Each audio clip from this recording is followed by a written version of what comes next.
Hello, everyone. Welcome to the fourth episode of the 5 Minute Major podcast. It's me, it's Josh. We're back, baby. We're here to discuss a bunch of new contracts in the league over this offseason. It's been kind of busy today, especially some PTOs that are worthy of mentioning, and then predicting which players are going to hit the 1,000 point mark this season. And then lastly, we will be breaking down the entire Pacific Division as we have been doing with the East. We're in the West now. Joshy, how do you feel? Are you excited?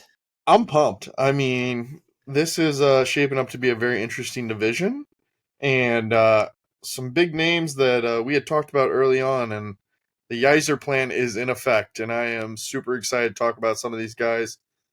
And I think it's cool that we're going to talk about Sid the Kid taking that hometown discount. What a guy, keeping the band together. We don't see this happening in the NHL much anymore, so shout out to Sid the Kid for really keeping Pittsburgh going and not breaking the bank, still making a nice chump. It's not chump change anymore, but 8.7 million is not a bad signing. It's pretty awesome for the kid. Not the kid. Not The, the kid the, anymore, but the he's the senior kid. citizen kid, but we still call him Sid the Kid, baby. It's so funny. We'll get to that in a sec. We'll dive a little bit deeper into Crosby. You know we love him. We said it at the end of the last episode. We love the dude so much. Let's talk about PTOs, because this is where it gets kind of interesting. It's teams trying to kind of bulk up in the training camp just to see if anyone can fit in. Usually it's bottom six guys, and that's kind of what we're seeing right now. The first one is Yamamoto, bro. This guy, completely forgot about him. Dude, he signed, I looked him up, he signed like a 2 year, like $3.5 million a year deal in Edmonton in Yeah, like 2020. And then he fell off completely. And then he just signed a PTO for Utah after a year in Seattle. He was okay, I think. I don't think he played a lot, though. I think he played like a bit of the season. He signed for like $1 million. But yeah. it's kind of cool to see. What do you think? He was a highly touted draft pick. Like, this guy, he is tiny. That is his one flaw. He is a short guy, but truly, I think he makes Utah. I find it hard to believe he does not make that team, either as a depth piece or he's playing on your third line. He can bring some scoring potential to your team if he has the opportunity. But I really think Yamamoto still has something in the tank. And it's hard to believe that he could drop off this much after being such a highly touted prospect. He, we'll see how he does. I mean, he's going to be a player that he has to come into camp and play to earn his spot. Yes, some players get PTOs, and we'll talk about some guys here, but he is really playing for a spot. Some people come in on these PTOs, and you know they're going to get signed, just figuring out some cap logistics. Yamamoto is coming in this year. He will make the team, in my opinion, but he's going to have to earn it. I think he makes the team too. I think Utah is already so young and they're gonna be talented. I love like all their guys, even though I hate playing them when they were in Arizona for so many years, especially during the COVID years when we played them like 8 games in a row. That one year, I ended up like hating them. My But God. we love Clayton Keller, St. Louis boy, and I love Sergachev. They really have a pretty decent team. Like they'll have a chance to fight for a wild card. They bolstered their team this offseason. Agreed. And he's just another scoring depth piece. It'd be kind of silly if they don't sign him. I mean, I'm sure they have a good amount of money to sign someone for that cheap. And he's potential 20 goal scorer. Like he did it in Edmonton the Yeah. year after he signed that deal. And then he kind of fell off, obviously, but it is what it is. He still has the talent. He's been in the league for 7 years now, so he knows the way of the road. We'll see what he can do. I'm excited for him. He was always such an interesting player in Edmonton. Every time I watched, I feel like he had kind of a cool play, but I don't know. We'll see what Utah does.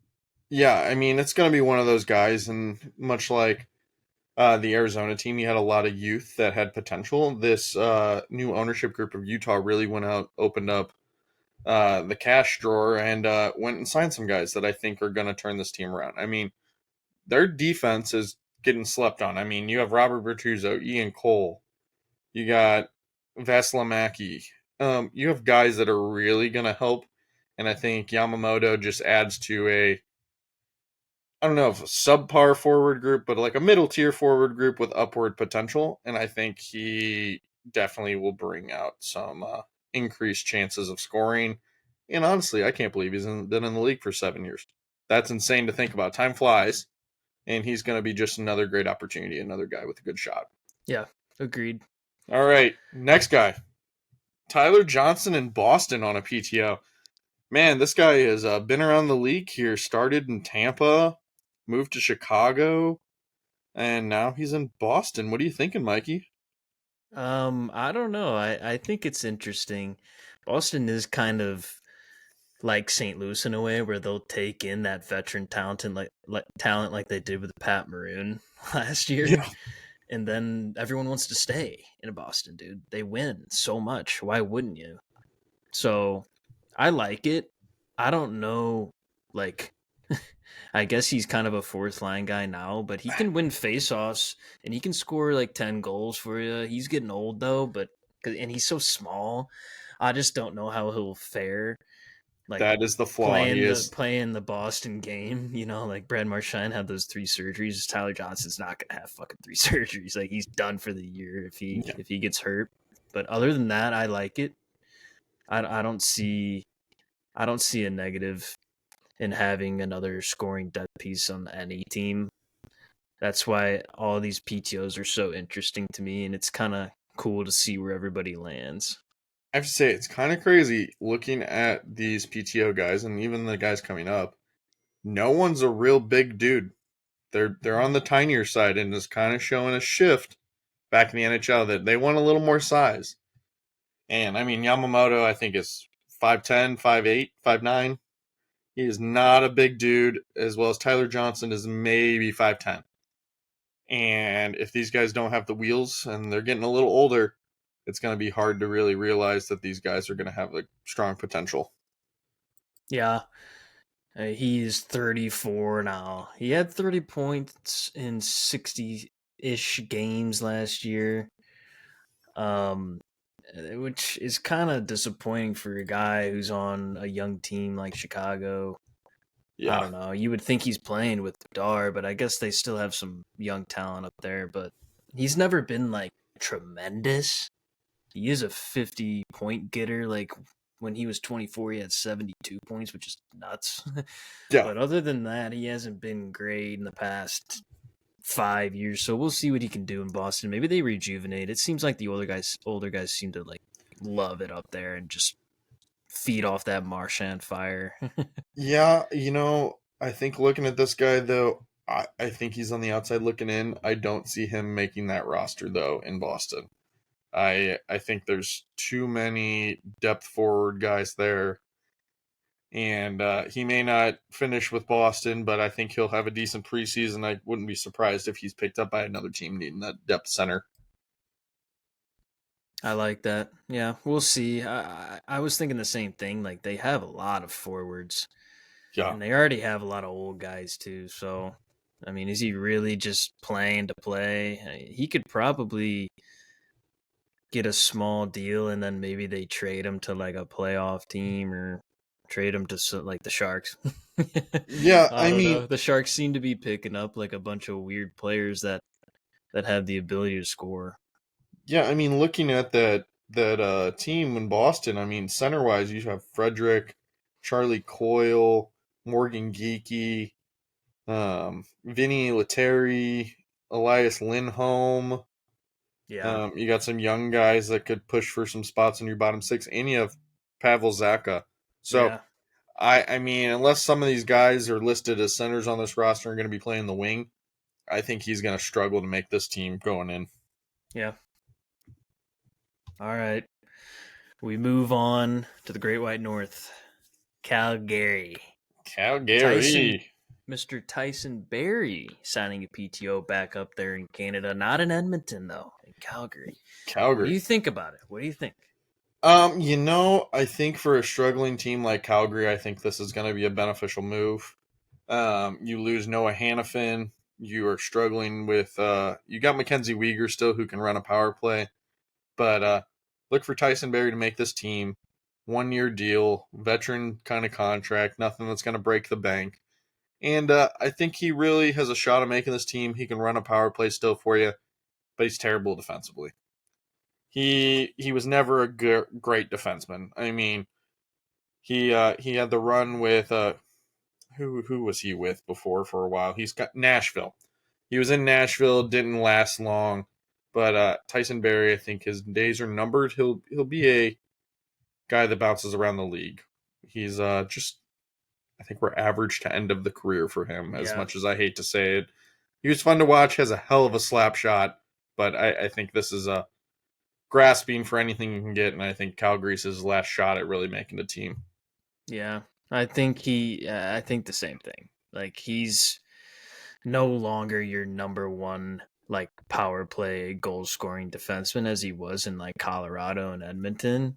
And now he's to the point where he needs to play old man defense and he can't, and he's small too. But Calgary needs anything and everything, I feel like they have Yeah, some young talent, but it's good to get this guy on that team, especially because if they don't have defense, someone's got to score, and their goalie situation's interesting. It's just the whole thing smells retool rebuild. So might as well sign old guys to 1 year contracts to fill the void until you figure it out. yeah. Calgary is going to be selling off at the deadline. I can say that now. He may be a guy that's shipped off to a team that needs a depth defenseman that has some playoff experience, and he can bring that. But other than that, he's a bottom three on your defense. He can kind of play on those two last spots on your third pair, or he's sitting every night in Yeah. the press box. Yep.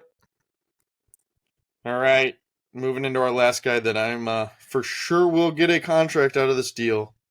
Max Pacioretty in Toronto. You know, he's coming in, veteran player, PTO. Does Toronto have the money to make this work? Is there a deal in place to get rid of a player to clear up cap space? What are you thinking, Mikey? I don't even know with Toronto anymore. They Oh my always god. they always just throw shit at the wall and it sticks sometimes. And Pacioretty's he's gonna be that guy again. So they're gonna sign him to a 1 year veteran minimum contract, under $1 million or at $1 million. He's injury prone. Like, even if he gets hurt, he can't like give you enough cap space like Vegas does to go out and get someone better. Like, he's basically just filling the void.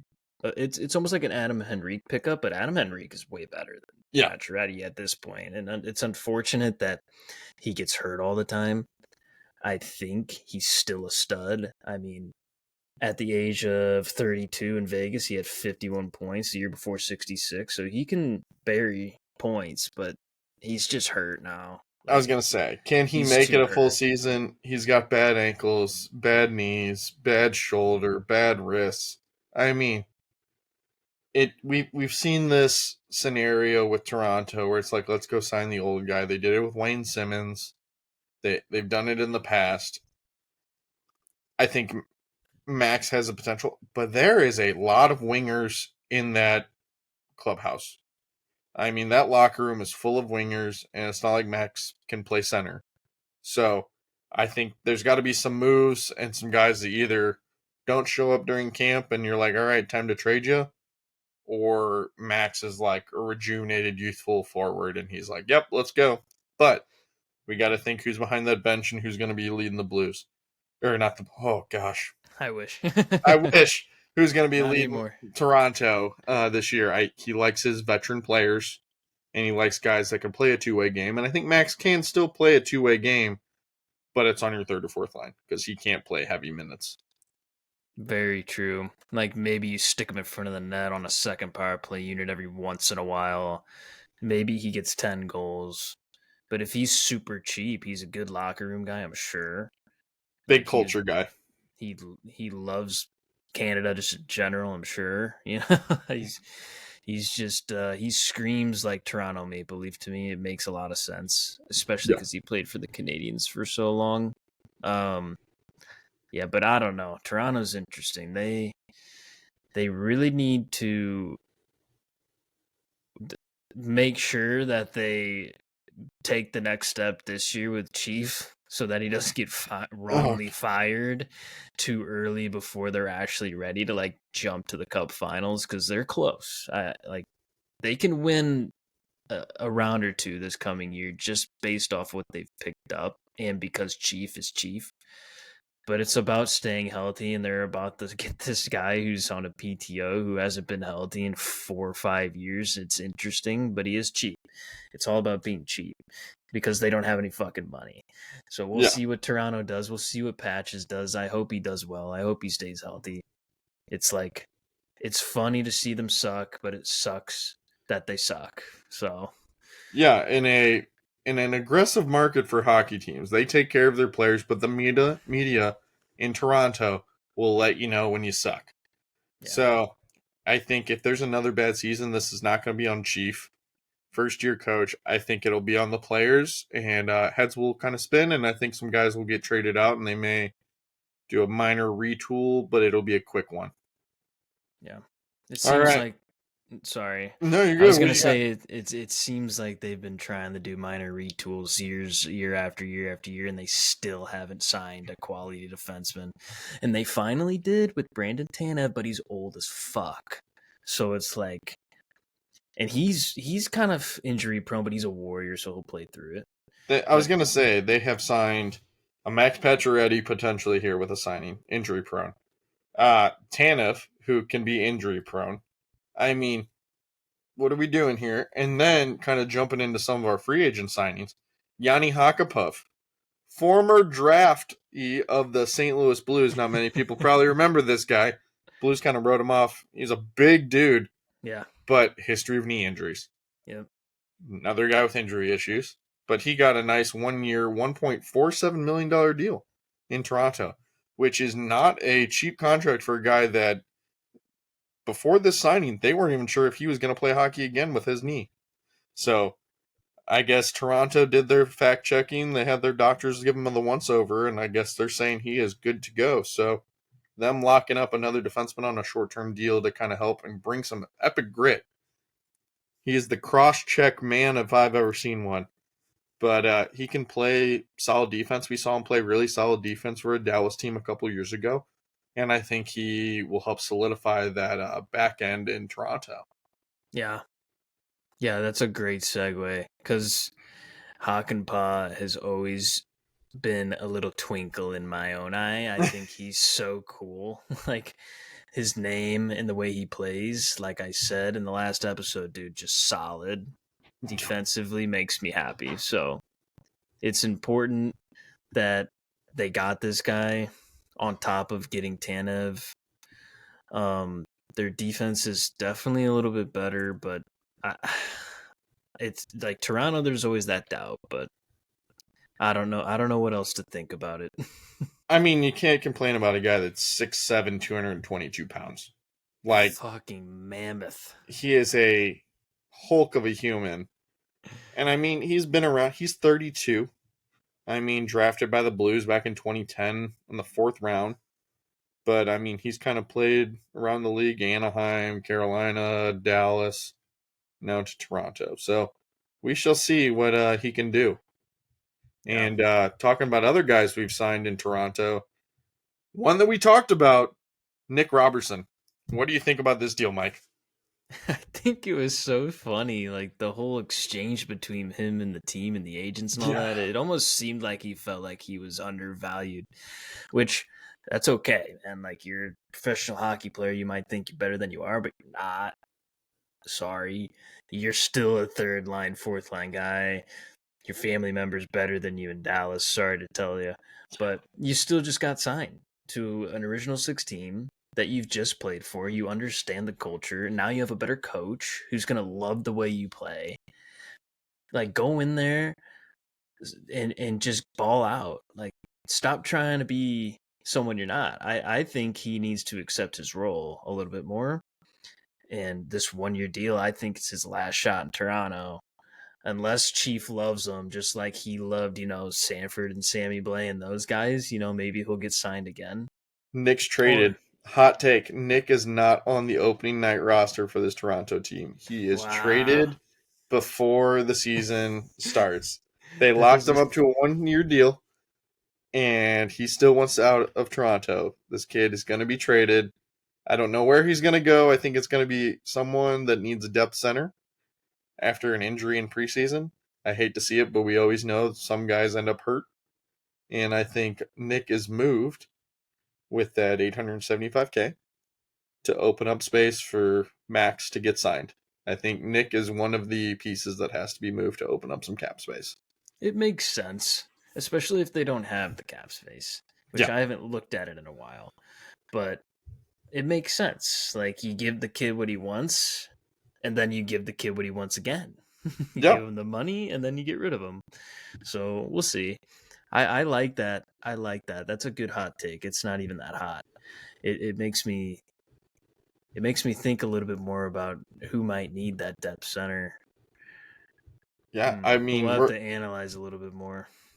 I think it's going to be one of those that, I mean, Toronto is up against the cap, and if they keep wanting to bring all these guys in and keep giving them deals, something's got to give, and it's hard when you have Matthews making 13 million, Nylander making 11 million, Tavares making 11, and Marner making 10, almost 11. You kind of have to find fillers to fill out your bottom group. And I mean, when Morgan Riley's making 7.5, and that seems like a cheap deal, where are we? What are we doing? Yeah, that's where you can only laugh. We'll see. Hopefully they turn around. I like the idea of Robertson getting traded so that they can sign another vet forward who's injury prone. All right, We'll see. folks. 5 Minute Major podcast claiming Nick Robertson is going to be traded. This is how rumors start. It's not a rumor, it's happening. We'll see. We'll see. All right, next guy. What we have been talking about since day one, the Yeiser plan is fully in effect. Detroit got their heads out of their asses. Lucas Raymond locked up with an 8-year deal, costing $8 million, a little over $8 million with Detroit. No sign-on bonus, 10-team no trade clause for the last 4 years. I love this deal. This is very much a Robert Thomas, Jordan Kyrou kind of deal, and I think they're kind of in the same realm. I think Lucas is probably better than a Jordan Kyrou, in my opinion. At least he's proven that he can be. I think I like my Thomas more than Lucas, but Lucas is going to be a household name by the end of this 8-year contract. He is only getting better. He is still young. He's a great forward, and Detroit locked up the winger for them for the future. Yes, dude. I am so happy for him. We've been waiting for this Oh for my god. 4 fucking episodes. They got the half of the big pieces of the Yeiser planner signed. We need the other half. You know, I got the noti on Twitter and I was like, holy fuck, like that's a big deal. And then I was like, where's the Moritz Seider contract? I still had that question in my head. But Lucas Raymond, dude, absolute fucking stud. And Tank. I know I said, you know what, maybe Detroit's not, they don't know, they're still young. And then I looked at Lucas Raymond's stats. This guy was almost a point per game player last year. Like, give me a break. What am I thinking? He's worth every penny. He's gonna be worth every penny beyond this 8 years. He's got an A on his chest for sure eventually. He's, like I said, him and Moritz Seider are going to be the reason this team goes back to the playoffs and has a chance to fight. It could be this coming year. Who knows? Like we said in the previous 2 podcasts, it's going to be a tight race in the East. Everyone has a chance. And I'm interested to know who the 10 teams he doesn't want to go to. You know, I'm assuming they're bottom feeders. Yeah. Maybe a couple teams that San he grew Jose. up hating. Yeah. Right. The bottom feeders and a couple teams that he grew up not liking, you know, those guys. But Yzerman, you did it. Finally. I still don't understand what the fuck's going on over there. But if you get this team to the playoffs, good job. Yeah, and I mean, for him, and I think his job, he has to start showing some winning. Yeah. And it's every year, we're almost there. We're almost there. We're putting it together. No, like it should be put together by now. And you can't lose your young guys. You got to lock them up. And then here's the other thing: if Yzerman is out of a job by the end of the season, whatever GM that comes in is going to be very happy sitting with Lucas Raymondson an $8 million contract in the world where we're paying 9, 10, $16 million for certain players. This is going to be a huge guy at truly a bargain of a deal. 8 years by 8 million. I'll take that any day and twice on Sunday. Absolutely. Like we said, it's a Robert Thomas, Jordan Kyrou deals. Like your top two guys are locked in Yeah. at under 9 million, under 8.5 million. Like obviously they're not like McDavid, duh. But these guys are like almost point per game players. They are the culture of your team in the locker room. They want to be here. They love being here. They're excited to be here. Keep them forever. That's how I see it. As a fan, you're like, just keep them here forever. It's that easy. It's that easy. Yeah, I'm excited for Detroit. Hopefully, Moritz is next soon. Similar deal, maybe a little bit more money, just because like you mentioned, defensemen are a little bit harder to come by. There's a lot of forwards out there, but Moritz Seider's just like unbelievable. I was gonna say Calder Trophy winner. I wouldn't be surprised if Mortz gets a 8 by 8.5 or 8 by $9 million deal. I think that doesn't break your bank. It locks him up long term, and I think that's hard for him not to take. But if he's sitting there wanting 10 million, I think it's gonna be hard, and he may price himself out of a contract. We'll see. I don't think Yzerman would budge on that. Oh no. We've heard stories about how stubborn he is and how sneaky he can be and like weird he is about holding things like with a grudge almost on contracts.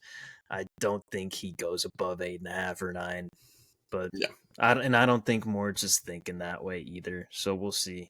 I really hope he's not. But moving on to our next guy. We talked about him as an option for some teams with some depth signing. JVR still kicking the tires around with a 1 year 900,000 year deal with Columbus. He said he had options to go places. Clearly, if Columbus was your best option, I'm a little concerned about what options you had. And I'm sorry, Columbus. Y'all are just going to struggle this year. I love you guys. I hope the best for you guys, but JVR is not going to fix any problem that they're having right there. And I mean, if you're probably thinking the teams he got offered, San Jose probably offered him, Columbus, and honestly, maybe Chicago.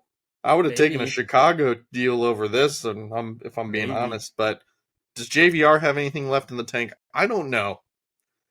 I think the goal scoring touch might be gone. What are you thinking? Yeah. He did okay last year in Boston. 38 points in 71 games. Kind of surprised by it. I'm looking at his stats, dude. This guy was kind of Mr. Consistent. He's like around that 20 goal mark his entire freaking career.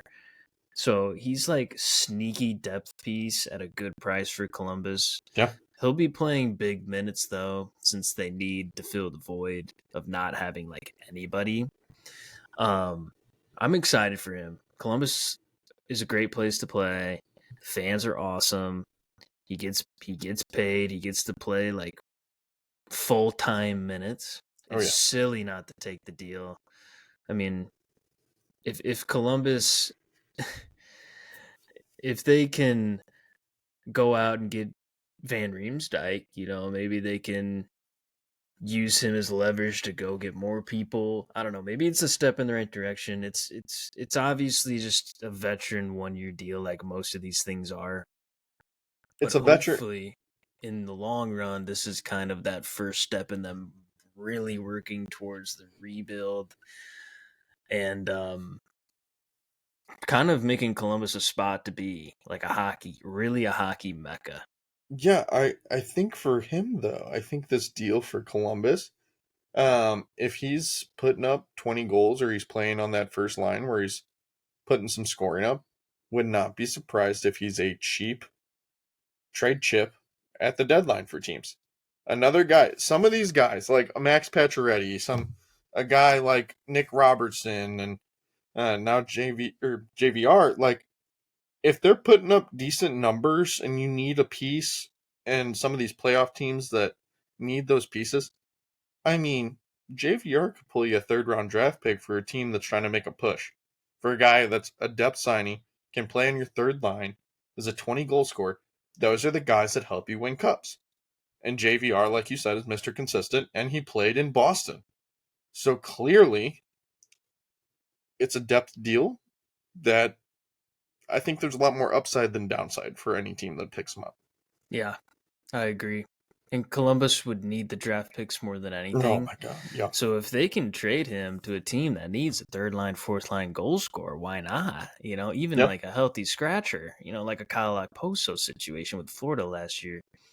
Whoever it is, maybe it's Dallas, or maybe it's Florida again, or whoever. Like Yeah. he would be a perfect, like, he's huge left hand shot that can score goals, and he has that veteran mentality. I like this guy. I think Columbus made the right move. Honestly, a move they don't make is it's a bad move. You should just Yeah. be making all the moves at this point. But They have the yeah, money. it'll work. It'll work for them eventually. All right. The biggest contract break of the day. We had talked about it, we wanted it, and we talked about it in our intro. Sid the Kid Crosby with a 2-year, $8.7 million contract. And I love the 8.7. Love that. It's a little sneaky little deal there.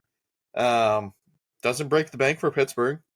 Very hometown friendly contract for a guy that is still putting up fantastic numbers at an age where most players start to drop off. This is a hell of a deal for Pittsburgh, and I'm excited to see this deal. Also, I'd love to know he's still playing another couple of years in the NHL, because he is still one of the best players in the NHL. Yeah, there's no doubt about it. Sidney Crosby is arguably the best captain to ever play the game, and he is still a top 5 center, like just a sick puppy, dude. I love this guy so much, and we always say how much we love him, but I'm gonna keep saying it, Yep. and I'm happy for him. I love the 8.7. I think that's something he's been getting his whole career, supposedly, from what I've read. 2 years makes me even happier, because Oh, yeah. it gives us 2 more of the kid. It makes me think that he's ready to do what we really want, and we mentioned it, is go back to the playoffs and face his arch nemesis, He has to. Alexander Ovechkin, baby. And we know this guy. We know he's a class act. He loves Pittsburgh. He'd do anything for the city, but he'd do even more to win a Stanley Cup. Oh, yeah. I love it. I think the Penguins need to take this and go out, and maybe they're one of those teams that their wild card spot. Maybe they're like, we need more goal scoring. Here's a third round and a fourth round for JVR. Excuse me, for JVR or whoever. Yeah, I mean, We'll see. looking at Pittsburgh right now, you got Sid the Kid, your first Mm, line center, with Ricard Raquel and Brian Rust. Second line, Michael Bunting, solid guy. Evgeny Malkin, and then Rutger McGroarty, who they yep. just got in that deal. Third line, got some questions where I think a JVR would be a hell of a pickup at the deadline. But Anthony Bolivier, Kevin Hayes, and Drew O'Connor. And then your fourth line, Blake Lizette, Lars Eller, and Nola Chari. I mean, I think JVR would be a solid guy as an extra guy for them, and I think this Crosby deal gives them a little extra money to figure out what they're going to do. I mean, you're still missing some pieces, and losing a Gensel kind of hurts right now. But let's see what Pittsburgh has to bring to this table this year, and I'm excited. This has been the best part, of that. A lot of these signings this year have made teams a little bit better, and it's going to make a competitive season. And I hope I'm right. I really hope that it's a very competitive season and we don't have runaways. As much as we love those record point seasons, we need it. And like we've talked about last podcast, I would rather have a bunch of teams bunched up where it's coming down to the end, where everyone's fighting for a spot and everyone's in, than blowaways where we're all like, oh, here's another one, another runaway. San Jose's back in last place again. Like, I I just I don't want another season like that. I love competitive hockey where any given night someone could win. And there's not like, all right, this is a lopsided. No, I want games where both teams are like, well, we're gonna fight and it's gonna be a bloodbath out there and we're gonna crawl to get our points. And it's gonna come down to overtime points and goal differentials because ties scores are gonna be so close this year. Yeah. I mean, it was kind of that way last year. But this year, it's going to be even crazier. The way that we are thinking together about this, that there's almost no way that the wild card isn't like a 4 or 5 team race on both sides. Like, it's going to be freaking nuts. We're so excited to get to it. Like, these breakdowns are just making us so eager to watch regular season hockey. And before you know it, it'll be playoffs. You know what I mean? But before we get there, we're back to Boston, man. We're back over there. Like, I'm so sick of talking about Swayman. Oh my god. I love the guy. Like, can we just sign him already? They're going into training camp without Swayman. Their starting goalie is Corpusalo in training camp. Like, what are we doing? My brain cannot comprehend how you trade a Vezina winner. You go, oh, we'll get Swayman, younger guy, great backup, and then you go, we're not sure how his workload's gonna be. Just figure, it's so. What is Sweeney doing? It seems like he always does this weird shit that pisses everyone off, but then they're still good. But it's one of those things where if he doesn't get this figured out, this will go down as one of the biggest fuck ups as a GM in the NHL. And it's one of those that you should have kept Ullmark, which you did not get a big return for until you knew Swayman was officially signed, because someone was always going to want Ullmark. Or if the way it's looking, maybe you should have kept Ullmark and traded Swayman for a bank load of stuff, because either Swayman wants too much or you don't really understand his value. And I'm sorry, Boston, you guys have happenstantially had goalies continuously for your franchise history that have carried you. Tim Thomas, Tuukka Rask, Marty Turco, who when he covered up a little bit for you. But like Tim Thomas and Tuukka Rask have been the pillars of goalies in the NHL. Now you were supposed to have the pillars of Ullmark and Swayman, who were best friends. You let Ullmark go, and now Swayman's like, I don't know if I want to do this. Or Sweeney's like, well, you haven't really shown that you can be a premier goalie. Bullshit. He is a number one goalie. Lock him up. Give him the money. Just do it. I don't care at this point. It's a painful topic every week, and I'm heated about it. Yeah, I can tell, but you're more heated than me. Like, I'm a little bit more introverted about this, but I feel the same fucking way. It doesn't make any sense. I'm looking at Ullmark's stats right now. Listen to this. He only played 40 games last season. Like, what? I'm so confused. So he played less than Swayman, and you're questioning Swayman's playtime? It has to be money, right? Yeah. Eventually, after we talk through, we gotta let us talk through this podcast, listeners, because it riles us up. But then it all comes back down to the shit we don't know, which is money and feelings. You never know. Maybe he's sad that Ullmark's gone, and he's like, you know what? Fuck this franchise. Like, you can fucking rot with Corpusalo as your starter. Yeah. Or he's like, I want 10. They're trying to give me 6.5. Me. Or they're like, we can't give this guy 10. We can give him 8. It's all comes down to a number. We don't know. We'll hear from it eventually. Hopefully soon. I just cannot believe in their right mind that they haven't gotten this done as training camp's fucking starting. Like, what does Corpusalo think? He's probably like, I just got traded from Ottawa to Boston, like, pretty cool. Yeah. And then but now he's in training camp, like, so am I playing 65 games this year? He can't physically 70? Like, where's my backup goalie? Yeah, I mean, or my starter. Your starter? Why not the backup goalie? He's like Corpusalo understands he's a 2B. He's not a 1A, 1B kind of guy. No, he's 2. He is a 2. He is a backup. He's a good backup. That's the other thing. Like, when we say he's a backup, that's not saying he's a bad goalie. No. It's just saying he is not a starter at this point anymore. Like, No. and he's not old in the grand scheme of age, but he's a guy that can give your starter a reprieve. He can play the 20 games a year, but you still need a 1A goalie that's going to carry the load. Because Korpisalo, I'm sorry, if he is carrying the load of this team, Boston isn't making the playoffs. Boston cannot make the playoffs at that point. It would be a miracle. Yeah. It would be like one of those weird overtime lost wildcard spots like the Islanders did.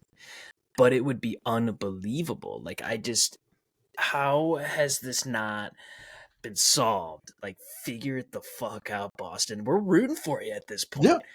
We're Blues fans. We don't like you. But we want this to go well because we want goalies to get what they deserve. Yeah. And he's a U.S. guy. Like, we love the U.S. goalies. Figure it the fuck out. The only thing I can say is if they screw this up and then someone's on the hot seat and they got to get rid of someone, David Montgomery, hint, hint, Blues will pick him right back up, make him the head coach. I love Drew. I love you, Bannister. But if David Montgomery's sitting there, I'm picking David up and we're bringing him home to the Lou. Bring him back to the family. Let him be the head coach. That is the only thing out of this deal that I love a little bit of a self-implosion is that the hopes of David Montgomery as a head coach is still there. But we got Drew. I love you, Drew Bannister. You're going to grow the youth. But Boston, figure it the hell out, man. You got a countdown to the beginning of this season, and Korpisalo cannot be your number one going into this season. Mm-hmm. All right, Mikey, we have the 1,000-point mark seasons coming up. We got 4 big names here: McDavid, McKenna, Marchand, the Rat, and Kucherov. I think some of these guys are very doable on making these, and I think some are going to be a stretch. But I think McDavid leading it off with only 18 points away. He's going to make it. 5 games. 5 games in. But he gets 3 goals a game for 5 games and then never scores again the rest of the season. As he carries Edmonton back to the Stanley Cup Finals. Yeah, he'll do it one way or another. If it's over 10 games, I'm going to be really mad. I'll be surprised. If it's under 5, I won't be surprised.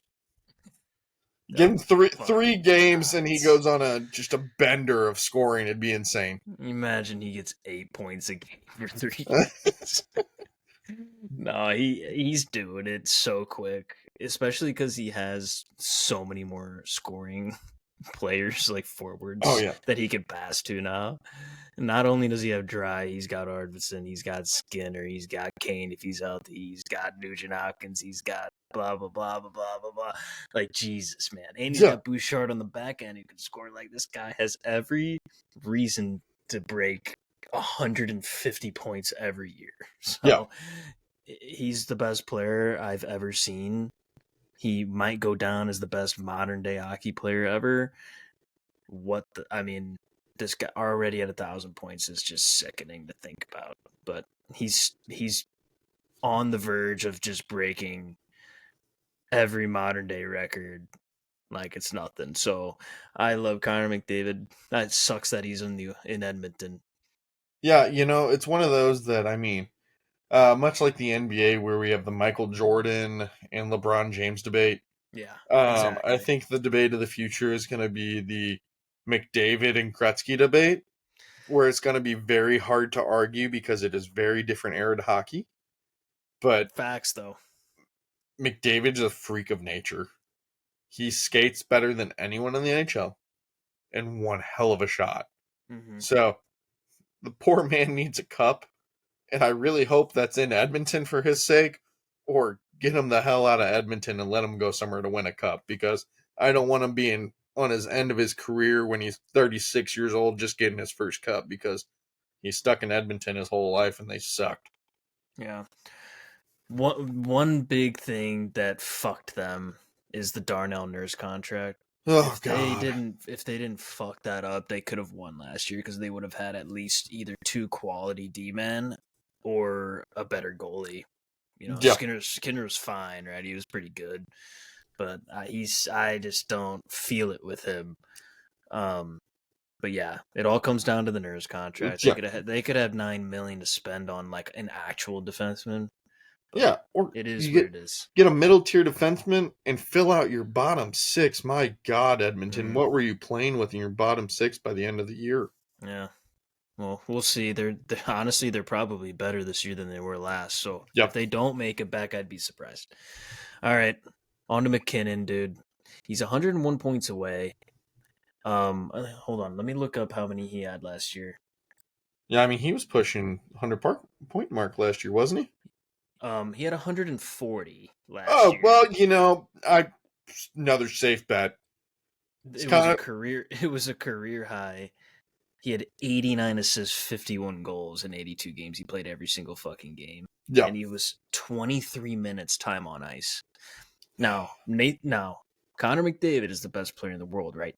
This guy is 1B for me. yeah, He is fucking disgusting. He's so fast and strong as a bull. He's so fun to watch. It sucks that he's in Colorado. yeah. I was gonna say um that's the worst part. He's kind of a there douchebag too, if we're being oh honest. 100 yeah, but that's a hockey player, right? 101 points. He does it easily. I think he does it within 70 games. I think he hits 100 at 70 games, and then the last 12 games are just frou points that he'll get dipsy doodling around. Um, there's no doubt in my mind he breaks 100 again. So Yeah, he'll hit that 1,000 point mark before the end of the year. and I was gonna say, like on this list of these four guys we're talking about that are close to this 1,000 point mark, I think he's the only one that does not give a shit about making 1,000 points. He Nah, like he's an emotionless robot, like emotionless robot. I feel like he yeah, just shows up, he yells at everyone, just do their job, and then he goes and plays hockey. He's like, I am good at hockey, and I'm like, yeah, you are, but I don't think he really cares when it comes to the statistics. I think he just yeah, wants to win a cup and dominate in the NHL. And I mean, like you said, solid 1B. yeah. But we will see. He solidifies. I think he's another lock for reaching 1,000 points this year, which could be insane if we have four guys reach 1,000 points in one season. I don't know when the last time that happened, but McDavid and McKinnon locks for 1,000 points this season. For sure, bud. All right, the Rat himself, Brad Marchand, 71 points away. I don't know. I don't know. I can't commit to a yes or a no. Like I want him to. I think it'd be cool. I hate him forever. I wish I had a giant frame poster of him just crying after the Blues beat him in the cup forever in every Blues fan's heart. But I don't know if he can put up 71 points this year after coming off 3 surgeries. I mean, he's a freak of nature and a super athlete, so he'll come into camp ready to go. But does he come in and put up 71 points? What did he have point wise last year? I don't even know. I'm looking at it right now. He played all 82 games. He had 67 points. Now, it's doable. He's been hovering around 70 the past 2 years. He's had 67 2 years in a row. And before that, he was just a monster, as we know. The surgeries, like you said, are key factor in him either not playing a full season and not getting this, or just not performing because he's old and hurt. Um, I don't know. Brad Marchand, he makes me so fucking mad, but he's one of those guys where you hate to play against him. You love to have him on your team. I can't even be mad that he's close to breaking this number. He's a Hall of Famer. Um, Also, in an we'll era see. where not many players are sticking with their whole team for a whole career, Mm-hmm. I mean, you got to commend the guy. 2009, 2010, his first year, Mm-hmm. and now he's wearing the C. He's been there forever, it seems like now. And I mean, what has he got? 1,029 games. I mean, you're almost at a point per game for a career. And, you know, the debate, is he a dirty player? Taking that all out of the situation, he's a phenomenal player. Oh yeah. And I think at 36, I hope he can make that 1,000-point season. But I think we're coming to an end of an era. I think the old guard is now passing on to the new guard, and for good, bad, or indifferent, um, it'd be cool to see him reach this. And I think, as an NHL fan that you and I both are, we would be excited to see that. As Blues fans, fuck you. We don't want you to do that. But it's one of those that I think he's a hard one for me to be like, for sure. McDavid, McKenna, they're getting 1,000. Marchand, I can't commit to a full 100% yes. I give him 60% likelihood to get that. I like that chance. I think he hits 60 at least though. So he'll be close, but again, he's coming off 3 surgeries, but he is a warrior. Yeah. It's going to be sad when he's gone. You said as Blues fans we don't want you to do it. It's more like, as Blues fans we don't want you to be good just in general. But we want every player to succeed, man. Like, even if you're a piece of garbage, like, we want everyone to get their piece in the NHL. On to another piece of garbage.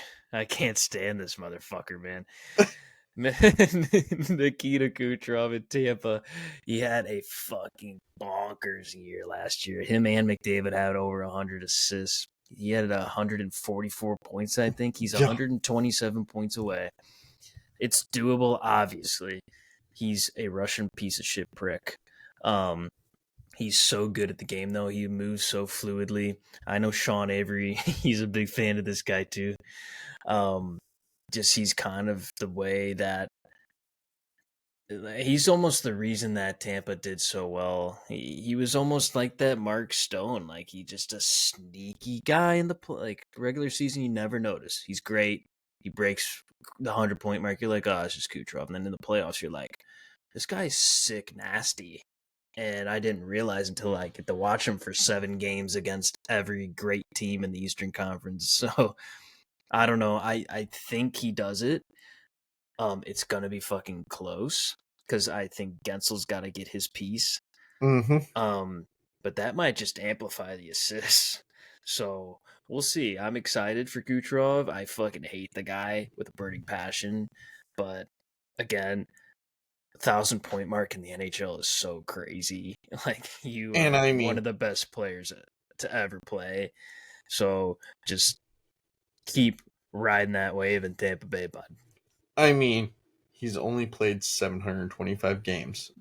Oh, I didn't know that. He's Only has sick. played 725 games. Has 873 points. He is a career plus 135. Plus What the fuck? 135. And the freak of nature in the playoffs, like you're saying. 147 playoff games. 53 goals. 114 assists. 167 points. Plus 37. Like, what? And he's only 31. So, Yeah. I mean, you got a solid 3 more years at least of him being top tier. And then I think he starts to come down a little bit. But my God, how many points is he going to put up by the end of this?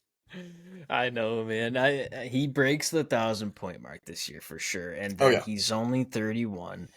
He's got 5 or 6 more years in him in the NHL, depending on injuries. God forbid he gets hurt.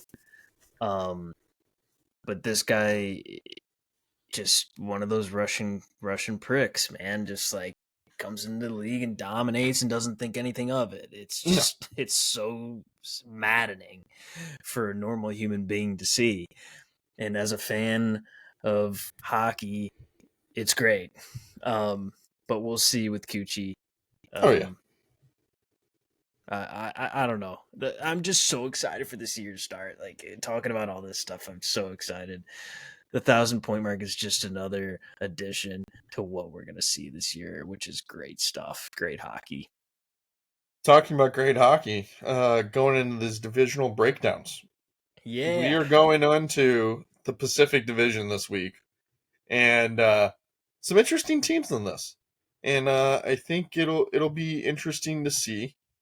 Going off of last year, I mean, your rankings of Vancouver number one, Edmonton number two, LA Kings number three, Vegas pulling out a wild card last year, and then you got Calgary, Seattle, Anaheim, and San Jose. I think it's going to be really interesting to look at these teams. So, starting from the top, the Anaheim Ducks coming off a 59-point season. Yikes. The Toronto, my God, what a stud.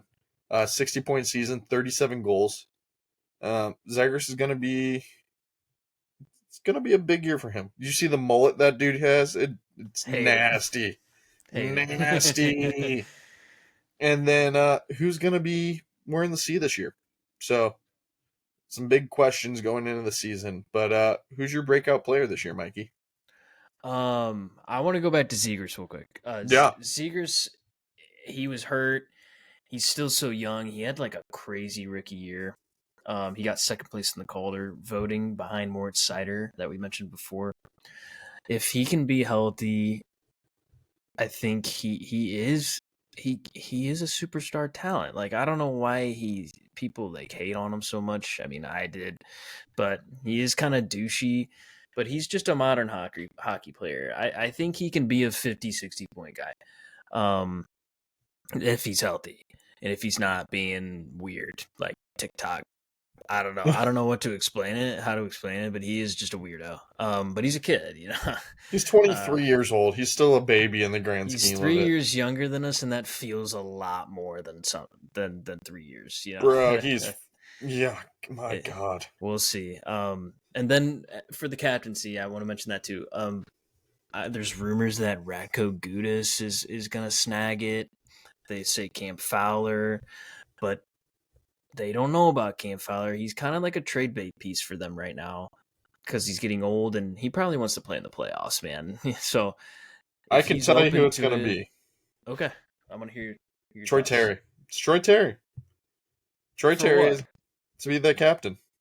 Oh, I kind of like that. You know, I he's a big piece for that team. And 27-year-old, been there for a little bit.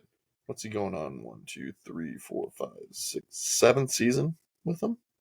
okay, I mean, I think he's a decent captain option.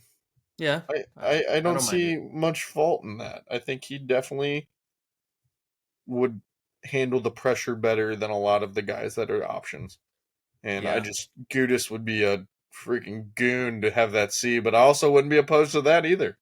nah, I don't mind it. Some slapshot hockey right there. Yeah. All right, my breakout player you just mentioned him, Troy Terry, dude. This guy is like so low key. I love that he is a right hand shot Yep. who snipes goals. He's been in a little bit of a slow decline since his first breakout season in 21. He had 67 points that year with 30 tucks. He had 54 points this year with 20. You know, he's slipping a little bit, but that's because the team's slipping. And when you have all that pressure on you to produce all the time, you know, it gets to you. Um, I just love the way he plays. If he can focus on kind of being that captain person, maybe he produces more. I think if Zegers is healthy, that helps too because Zegers can pass at least, you know, and he can score too. High hockey IQ on both ends, and he's going to solidify himself as a two-way forward with a 30-30 season this coming year, 60 plus points. As you said, he's only 27, and they need leaders.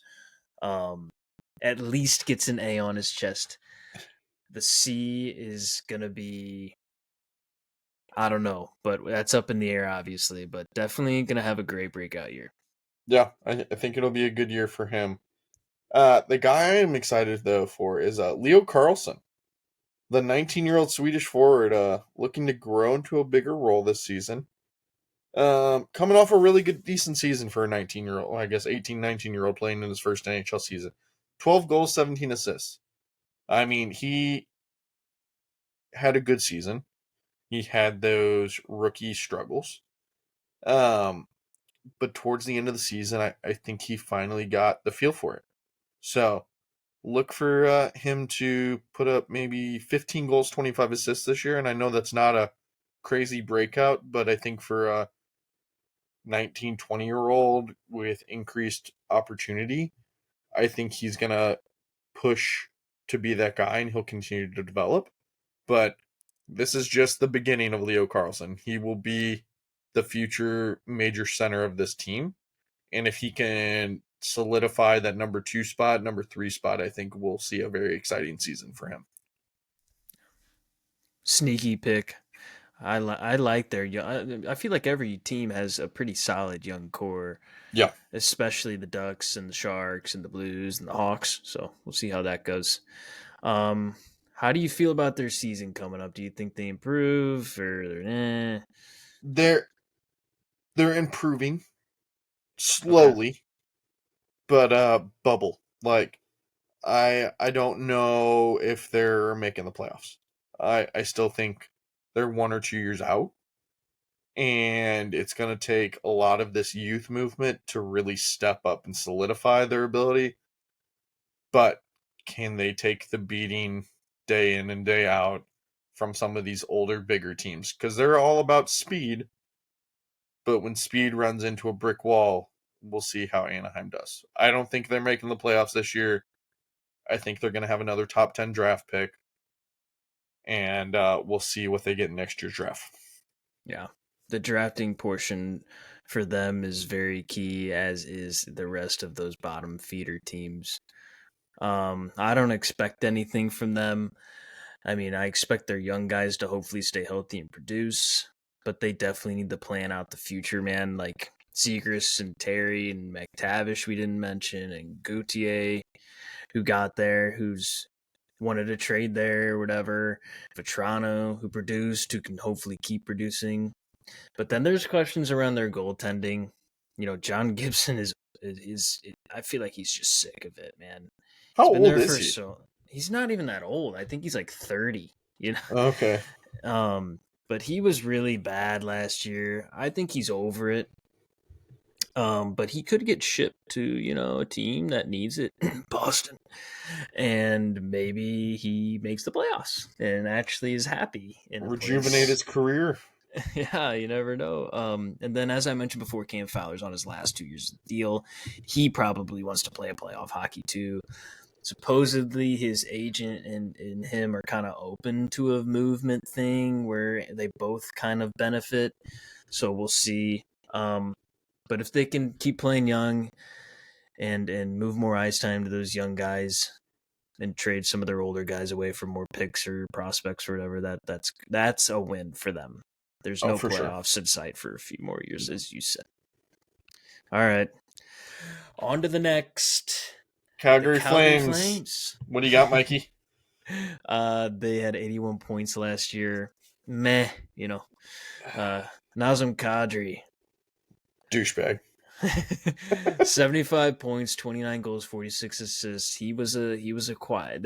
He was quiet this past couple years ever since going to Calgary and getting his bag. We haven't heard much from him, which is great.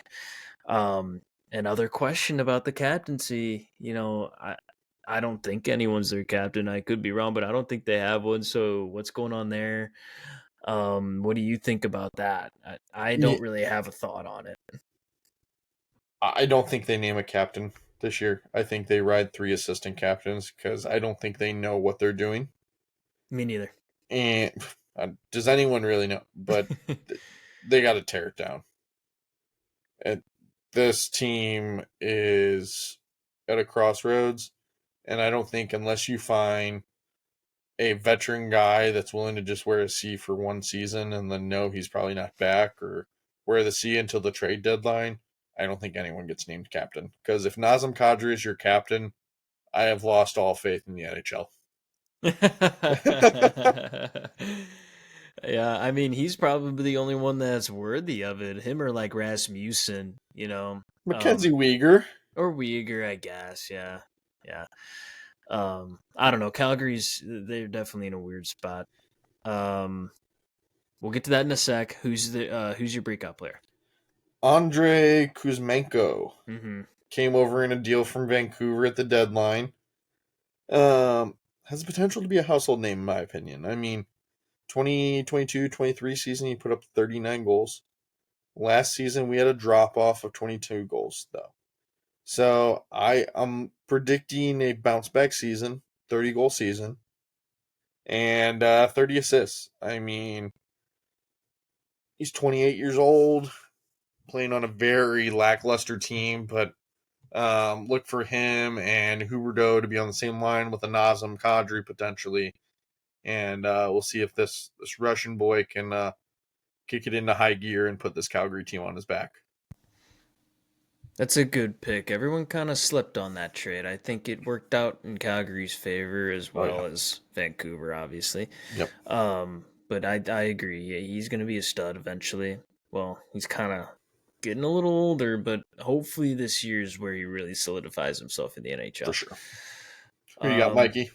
I have Huberdeau, man. This guy was literally like they were saying he was just as good as Barkov in Florida. Like he was his right hand man. He hasn't been the same. He left Florida. He's up in the cold in Calgary. I understand, right? And they just want to come to. Yikes. Ugh. But it happens. It happens. And when you're not playing with Barkov and Kachuk, that happens. Mm-hmm. He put up 52 points. He was a minus 29. Ugh, just brutal getting back, I guess, eh? And it sucks because another player on his team who played the same amount of minutes, Blake Coleman, was a plus 19. So I'm Damn. not sure what he was thinking when he got out there. I don't think he had the motivation as he once did in Florida. He probably doesn't like it that much. But we'll see. Hopefully he can pick it up. He needs to pick it up. He needs to score more. He needs to pass more. He needs to be more lively in the locker room. I mean, Mm-hmm. like, let's go, Hoobie. Like, you're supposed to be a superstar talent. Um, but if he can kind of take 5 to 10 goals away from Uyghur because he had like 20 on the back end. If he could take Yeah, 5 to 10 from Uyghur and then let Uyghur be more of like a QB defenseman instead of a scoring defenseman, then he can score 20. for And sure. then he obviously can pass. So what about 45 assists? Why not? 65 to 70 points, way better season. He accepts his role in Calgary a little bit more. Maybe he hears the plan of the GM and he's like, okay, I get it. I better just start playing my game. Yeah, And he breaks out again. Let's yeah. hope. I love him. And it's one of those guys that if he doesn't get traded, does he drop off like this? I don't know. But superstars figure it out. And maybe we're finding that he's a very good player, but he wasn't the superstar we thought he was. Which you hate to say it, but I just think being in Calgary, yes, the drop off, but you're getting plenty of minutes every night and you should be able to score. No But lies detected, brother. yeah, my gosh. All right, Mikey, season predictions. Okay. Um it's it's gonna be emotional. Calgary loved Johnny Hockey, man. It's sad yet again to talk about. It's going to be an emotional season. Unfortunately, they're not good enough to make the playoffs, in my opinion. They're still in that weird retool, rebuild phase. And it kind of goes back to Johnny and Matthew Kachuk and those guys. Like, why did they ever leave? Why didn't you build around them? They had a different thing in mind, and now Markstrom's gone too. Um, it's going to be a bad season for Oh Calgary. I yeah, think they might be worse than they were last year. But we'll see. The Western Conference is too good for this shit. They're going to get manhandled by the teams that are going to be fighting for playoff spots. But we'll see. I think they really need to focus on the retool and the rebuild. Like, let's make some Yeah, trades. Let's draft good. Let's save money. Let's hopefully in 2 to 3 years be good again. But we'll yeah. see. We'll see what their plan is. It's a sell off, tear it down mode, in my opinion. I'm sorry, you can't run it back with this team. You deadline or off season next year. Kadri's gone, Huberto's gone, Uyghur's gone, Mantha's gone, Anderson's gone. In my opinion, like tear it down, get what you can get the draft picks, suck for a couple years, and come back. But I'm building around other guys. In my opinion, I like Kuzmenko. I build around him. I pick a new core. The Sharon Govich, build around him. He wanted to be there. Build around the guys that want to be there. I don't see a Kadri wanting to be there or a Huberto wanting to be there. And rumors were swirling they were shopping Uyghur, and the Blues were knocking on the door for Uyghur before we got Broberg. So I think they're listening. I think it's going to be some big trades. And yet again, the conversation we continue to have, they don't have a goalie. So they're going in with a lot of holes and a lot of issues, and look for them to be, in my opinion, potentially the worst team in the NHL this year.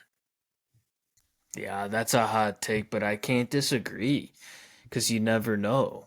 Like, we've had positives talking about the Ducks and, previous teams in the Eastern Conference, and now we get to the Flames, and then we just can't pinpoint the plan, and we can't pinpoint what they're doing. Like, Yeah, like you said, it's time to make the moves that you don't want to make. You made the wrong moves before, and now you don't even want to make the right ones. It's time, dude. Like, figure it out. You need to build an attractive place for players to want to come play. yeah, And I mean, you have a couple really good players, but they don't want to play there, man. Like, they don't yeah, look like they want to play there. They might say they do. They're lying to you. It's yeah. unfortunate in Calgary. Just across the way, though, this team, superstar talent, the Edmonton Oilers, the rivals of the Flames. What do you think of the Oilers last season? How'd they do? 104-point season led by Draisaitl putting up 106 points with 41 goals and 65 assists. You got your great captain of McDavid putting up 132 points, 32 goals, 100 assists. I mean, what can you say about this team? Like, dynamite forwards. The top two forwards, I think, in the NHL, pushing for the top two. I know we said 1B was a McKinnon. I mean, Draisaitl's also a stud. So, this team coming off of real brutal Stanley Cup 7-game loss.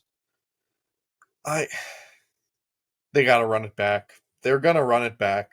They've improved substantially. And I mean, that takes me into my breakout player. Victor Arvidsson, 31 years old, coming in on a good deal. Had injuries last couple seasons. But can he find that hot touch again? I think fresh start. He had some good times in LA. But he's going to be that depth scoring they needed. The issue that we talked about and what we talked about for this team is rolling more than one line. You can't have McDavid playing 30 minutes a night. And with these additions of Skinner and Arverson, and you're really looking at guys that can take some minutes, contribute offensively, and help them get back in the playoffs, and for sure be this lock of a playoff team out of this division for me. But looks like you got a good guy that I'm thinking is also a great choice. Who you got, Mikey? I picked the other signee, Mr. Jeff Skinner. Um, it's time for him to make the playoffs, man. He's been waiting his entire career. He's a sniper too. Like, he's always been a good goal scorer. It just sucks that he's rotting away in Buffalo. But welcome to the show, bud. Like, you're about to play with the best player in the entire world and his best friend, who's the second best player in the entire world. If you're not tucking 30 to 40 this year as a pure goal scorer, What the fuck is wrong with you? You should be so excited to play with McDavid and Draisaitl. And I would be surprised if he doesn't get 40. The only thing that would be stopping him from getting that is the other players. Like, they have so many pieces now. Arvidsson, Kane, or Henrique can put up 20. Bouchard could put up 20. And then, of course, Draisaitl and McDavid. So we'll see. If they just become premier passers, holy fuck, they could get 200 assists this year. Seriously. But we'll see what he does. I expect him to get 35, 40. And he's going to be playing his first ever playoff game. And he's going to be so jacked up. I hope he scores or something. I can't wait to see that Selly. It's going to be amazing in Edmonton. Like, they just got the biggest veteran goal scoring boost besides Adam Henrique last year. And it's going to propel him even more than they did. Like you said, they're gonna make that run again. This is it. This is kind of the do or die chance. We mentioned that before too. How do you think their season overall is gonna go? Do you think they go back to the cup? Do you think maybe they don't gel as well? What's your thoughts? I think they're a lock for the playoffs. I think they're a lock for the first place team in this division. Yeah. Do they have what it takes to take it back to the Stanley Cup Finals? I think it's going to come down to staying healthy. Question marks, in my opinion, on the defense. Like we talked about, a terrible contract in Darnell Nurse, who is just taking $9 million of your cap space away. And then can Skinner be the goalie he was in the playoffs for you? I mean, let's be honest. Skinner got benched for a couple games through these playoffs. So let's see what they can do. Also another team that can you convince Anaheim to eat some cap space, get a Gibson? I don't know. I think it'd be a hot take of getting Gibson if they can convince an Anaheim team to eat some money on that deal. It would take the load off of Skinner and give them some good back end protection. But for sure, playoff team. Can they run it back to the cup? I'm not 100% sure, but it'll be a very exciting season with some potential record breaking points this year. Yeah. Yeah. I agree that they're a lock. And they're probably the number one team in the Pacific. Yep. Sorry we stole your prospects. Sorry, not sorry at all, because you're about to go back to the playoffs and we might not. But you're going to contend for a Stanley Cup. It might be a little bit harder this year because I think everybody's getting better. And there's going to be some interesting teams that get in your way. You just got to be resilient. But they do need to make one last move, and that is for a stay-at-home defenseman outside of Ekholm. Yeah. To me, Joel Edmondson, Hakanpää, like those, they should have been going after those type of guys. They got their goal scorers, whatever. And as you said as well, is Skinner ready? Like, he played pretty damn good, but is he really ready? He does seem to rely on goal scoring. But how could you not? We'll see. I think it's all in this year. It's all in and bust or bust. It's all in, or you got to kind of disband the team, at least a couple big contracts. Yeah. When it comes to facing Florida and Dallas, I just think you need better defense and better goaltending. So I don't think they win the cup. I think they can make it. They're going to have to score their way there. And that's if they don't make a trade for either a goalie to take the load off Skinner or for another kind of mid-tier defensive defenseman that can pass the fucking puck out of the zone and fight in the corners. My favorite thing. But we'll see with Edmonton. They're best team in the Pacific, in my opinion. Oh, for sure. Hands down, lock for first place in the Pacific. It's Division. just whether or not they can push to the cup again and win a seventh game. And if I'm them and I know these two teams hate each other, Edmonton and Calgary hate each other, I'm calling Calgary and I'm going, Darnell Nurse, you can have him. We'll package a pick with it. What does it take to get an Anderson or a Mackenzie Weegar to help on the back end? Yeah, that would be like detrimental to Calgary. Yeah, That'd but be the like opposite of what they're doing, but what you said of them getting last place would be true. So, yeah. All right, Mikey, LA Kings. Can they run it back and make the playoffs again? How'd they do last year? they had a sneaky 99 points as a team. They've always been there since 2010 or whatever, where they won. I think it was 2012 and 2014. They made that crazy 8 seed run, and then they went back 2 years later and won again. Um, but they're still fighting for playoff spots. Like it kind of it kind of makes Blues fans mad, right? Like Yeah, they were like our playoff rival for a little bit, or like regular season rival for a little bit, and they're still chipping away at playoff games, and we're kind of not right now. Um, but their best player, or their top point getter, I should say, Kempe, sneaky superstar, like low mm-hmm. key, kind of almost superstar, really good player. 75 points, 28 goals, 47 assists. Their captain, Kopitar, timeless player, Yeah. classy player. 70 points, 26 goals, 44 assists. Who do you have as their breakout player? So, I was kind of looking at your notes, and we can kind of do this one together. Quentin Byfield. Mm. I You look at this roster, and sure you could go with some guys that could be long shots. You can always run it back with Kopitar. And here's my shout out to Anze. I don't think there's a player in the NHL that is more liked by everyone than Anze Kopitar. I think it's hard to find someone that dislikes him because he just is a classy player who plays the game and just goes about his job. Like he's the utmost professional hockey player, and I love him. 100% true. But Quentin Byfield, like you said, 6'5", 225 pounds, big boy, only getting better.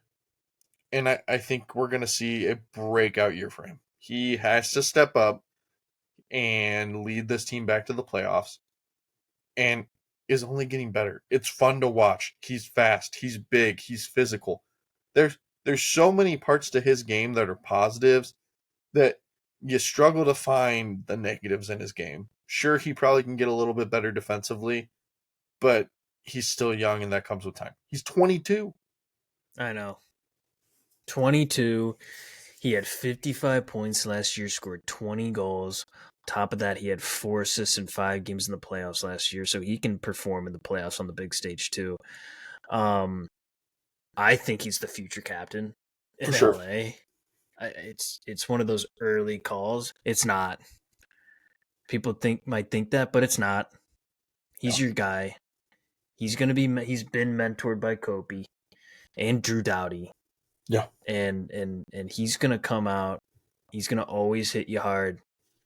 He's gonna try his best to get busy in the defensive zone. Hopefully, he can step it up a little bit more this year.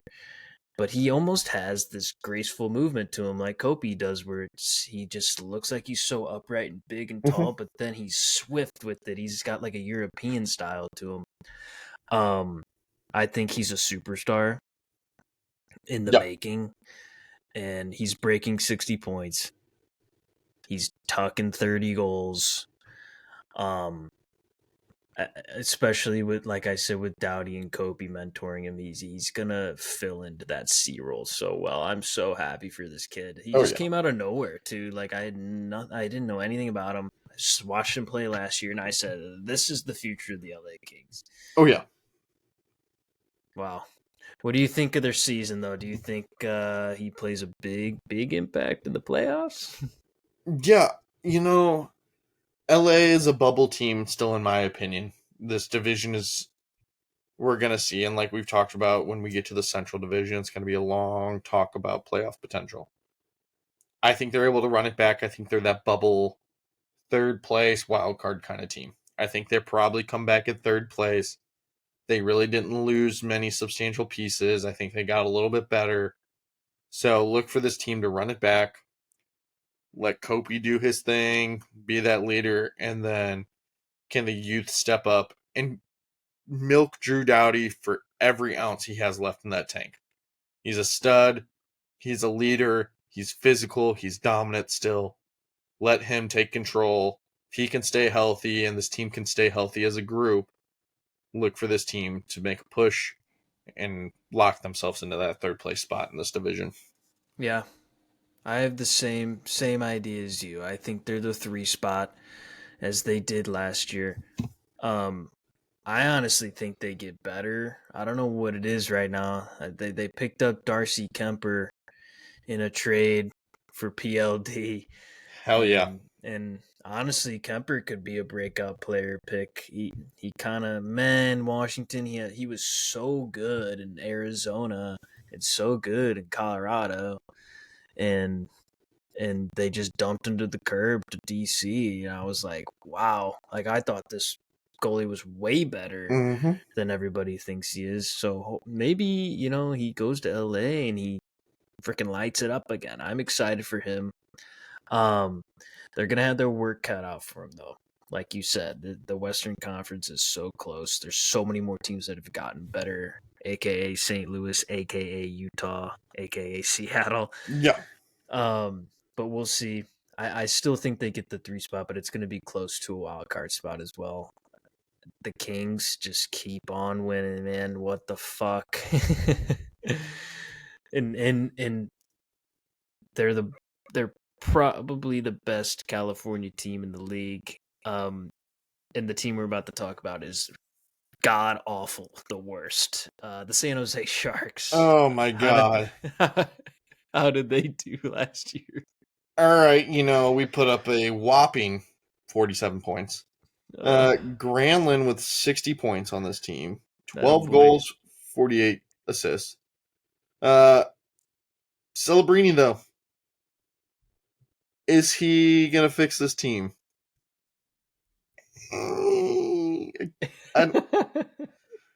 He's going to make them a little better. Maybe we're pushing 55 points. Yeah. I still think they're fighting Calgary for the last place in this division. Yeah. But they did have some decent additions. I mean, they solidified their goalie, trading with Nashville. Celebrini is gonna bring some skill. Yeah. I mean, I don't think he's a premier superstar. He's gonna be a very good forward, That's how but I feel.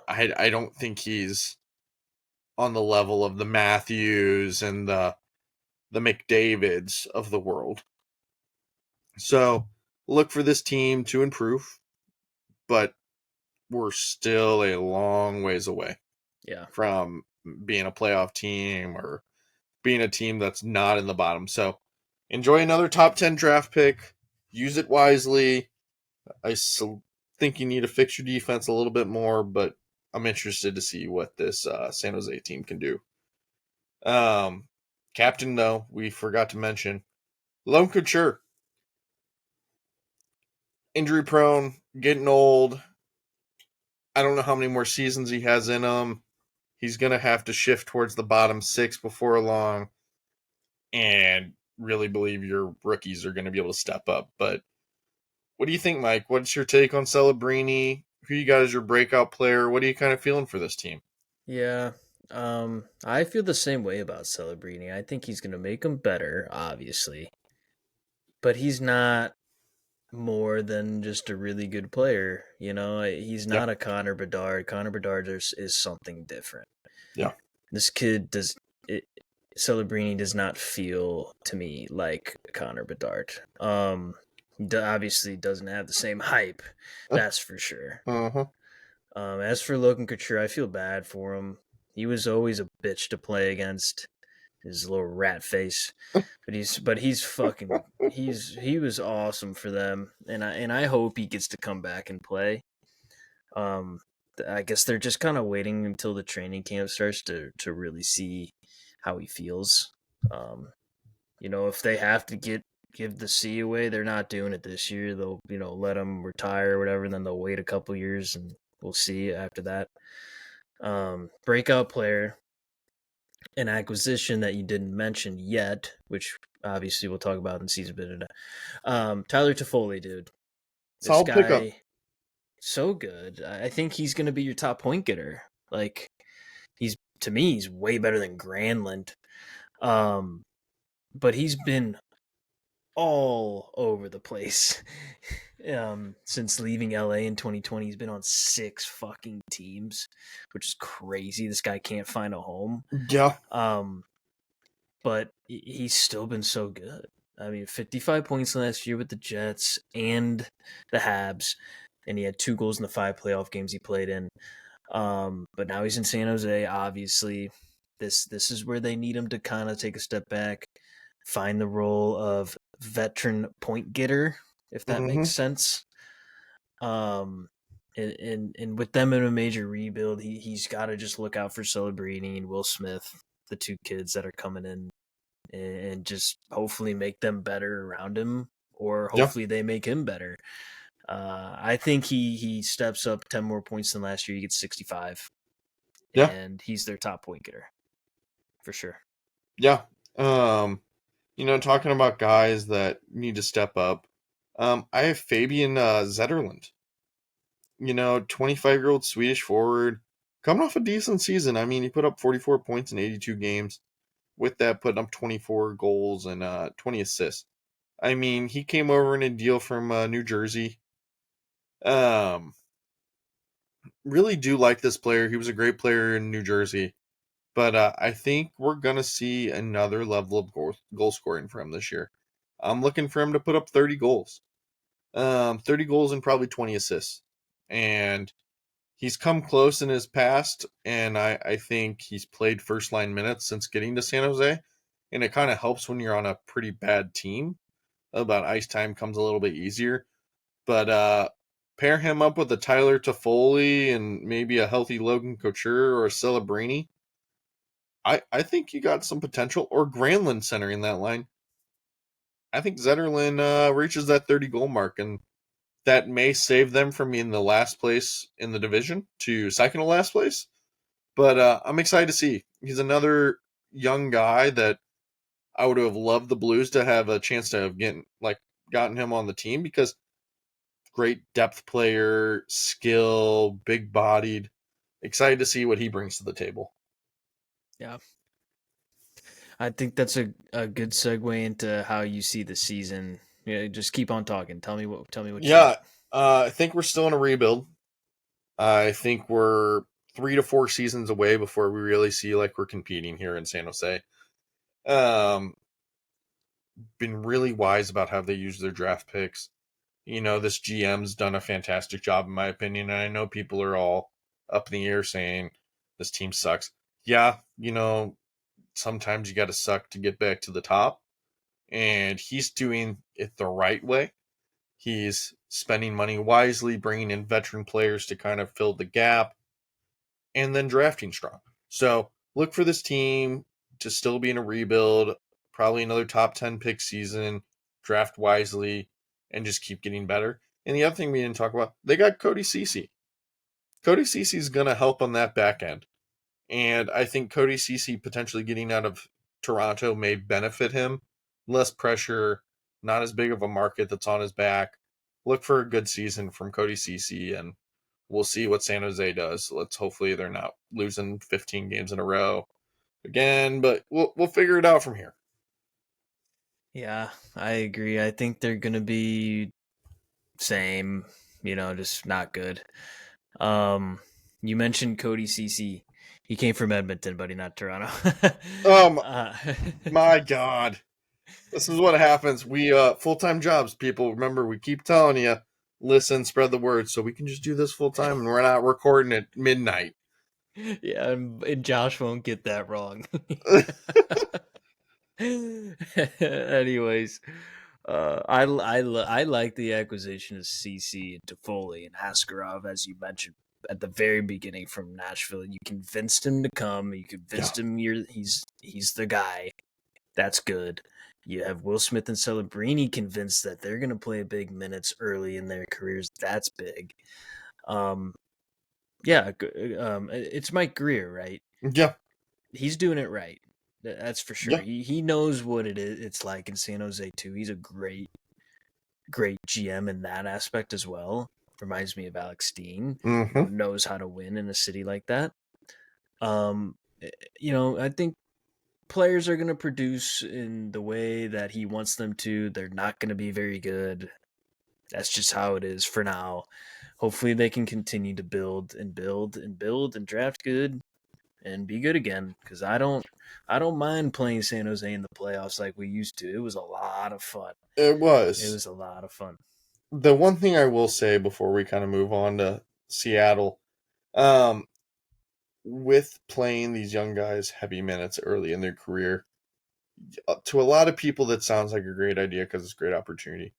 It can also be a hindrance on their development because when they get in that mindset of getting their ass handed to them every single night, they start second guessing, they start having issues.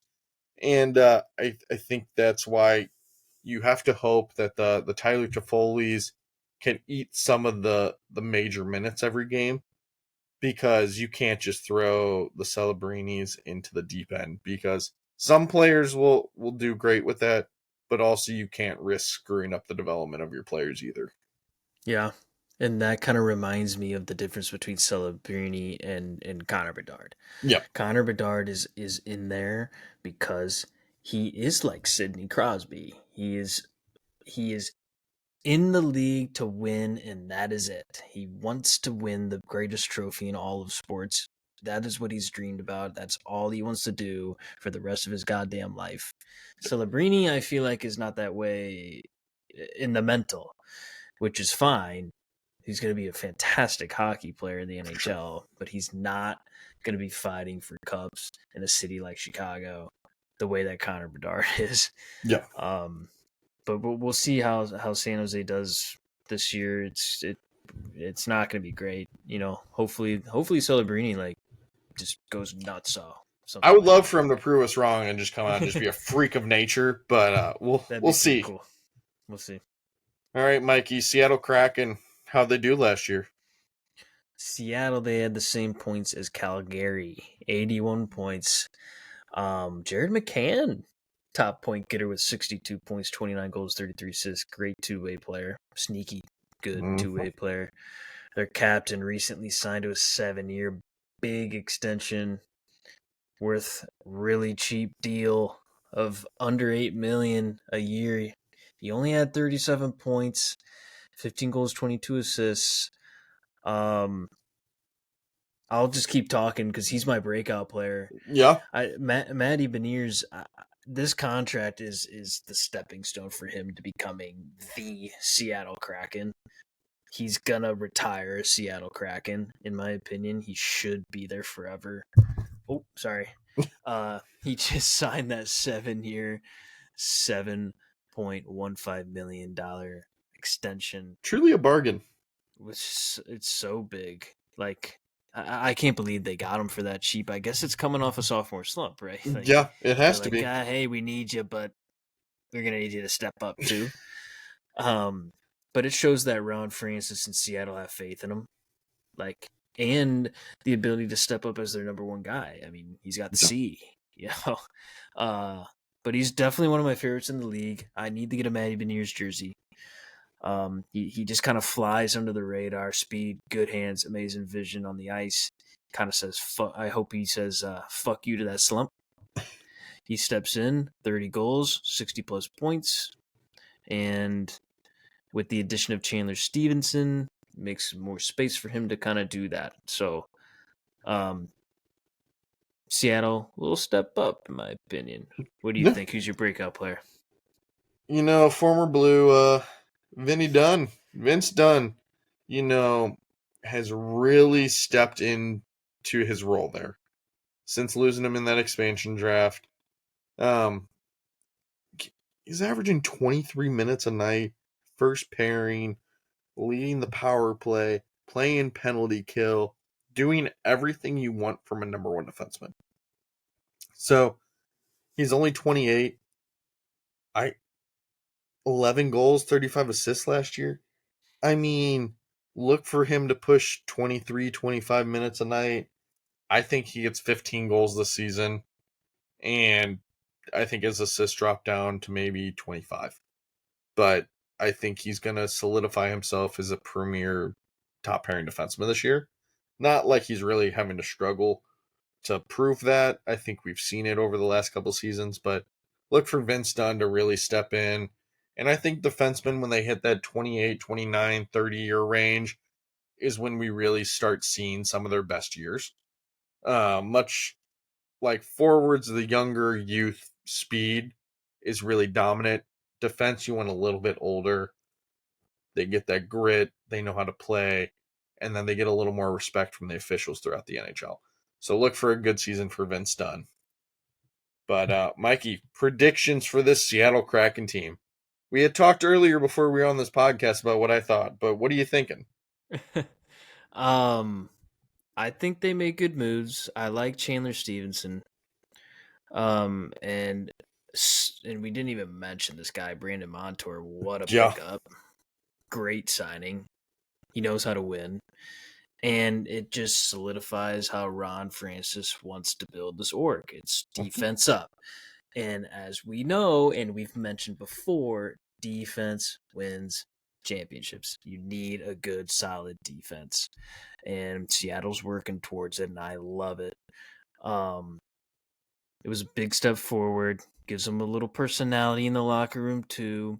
Extending Adam Larson was huge, and Matty Beniers, as I mentioned. You put faith in the guys that you've had since day one.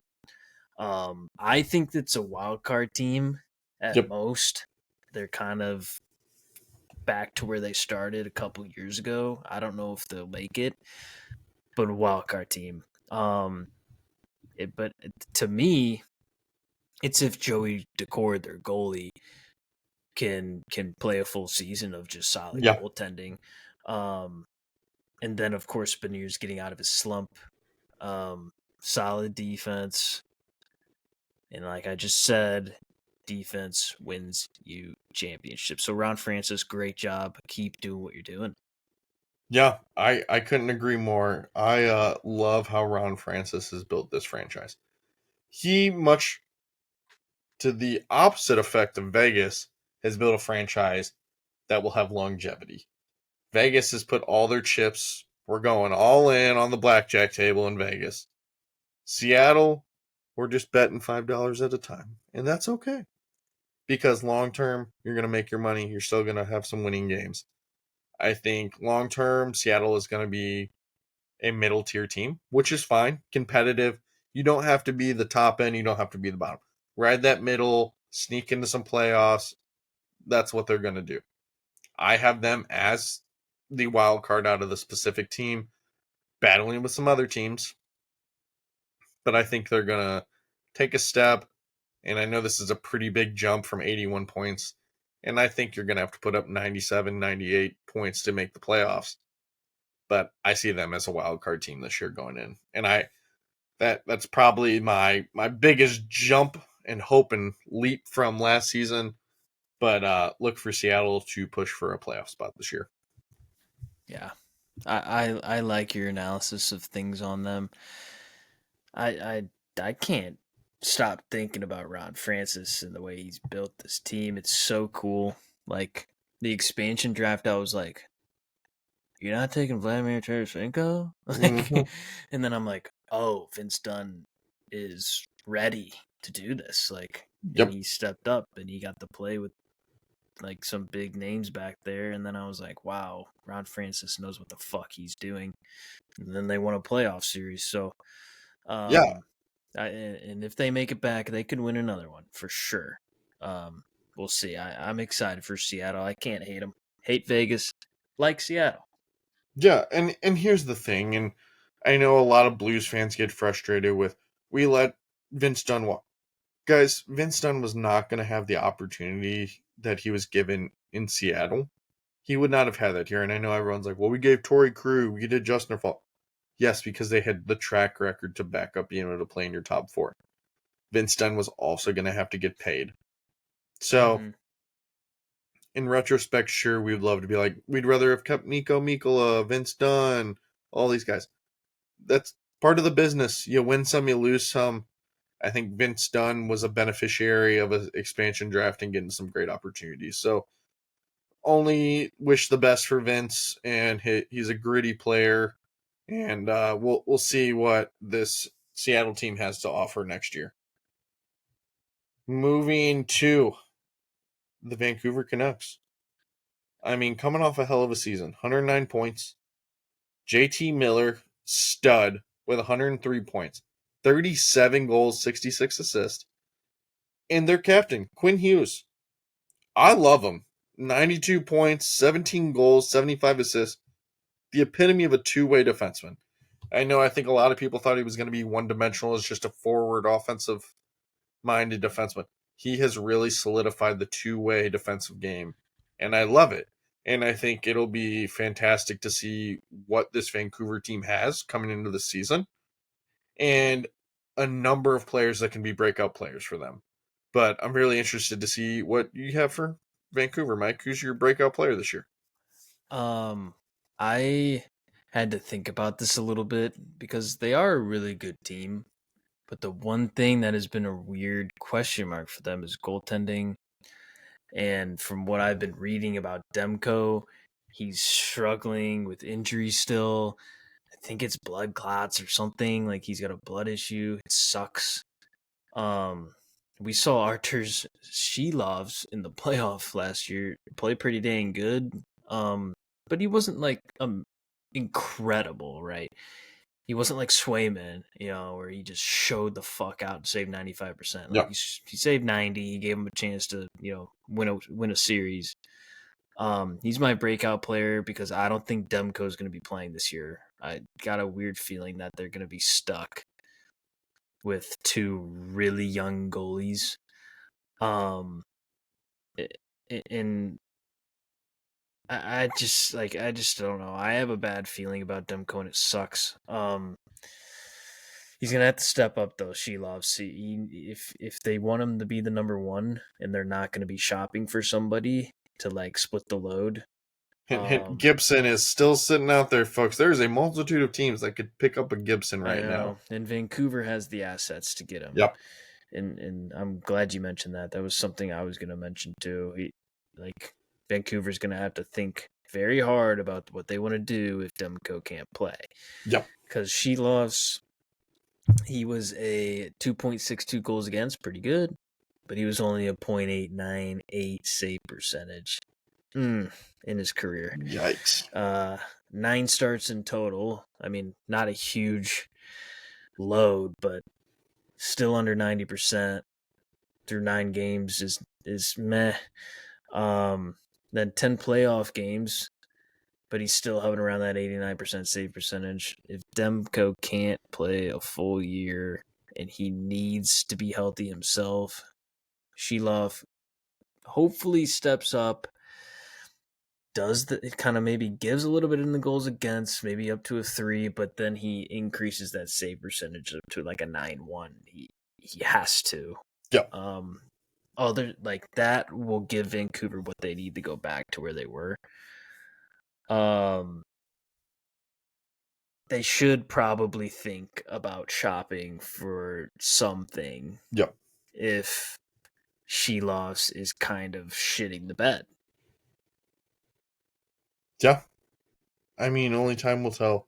I think this preseason is going to be huge to see what he has in the tank. But I would not be surprised if we see some preseason trades made to help solidify some issues on these teams. But talking about some holes that were filled in the offseason, Vancouver went out and gave Jake DeBrusk a 7-year, $38.5 million deal. Pretty steep in term for a aging middle-aged forward. But I think he solves the two-way forward gap they had. Good value in a middle-aged guy that's going to bring you grit. He's played in Boston his whole career to this point, and he knows what a winning culture is.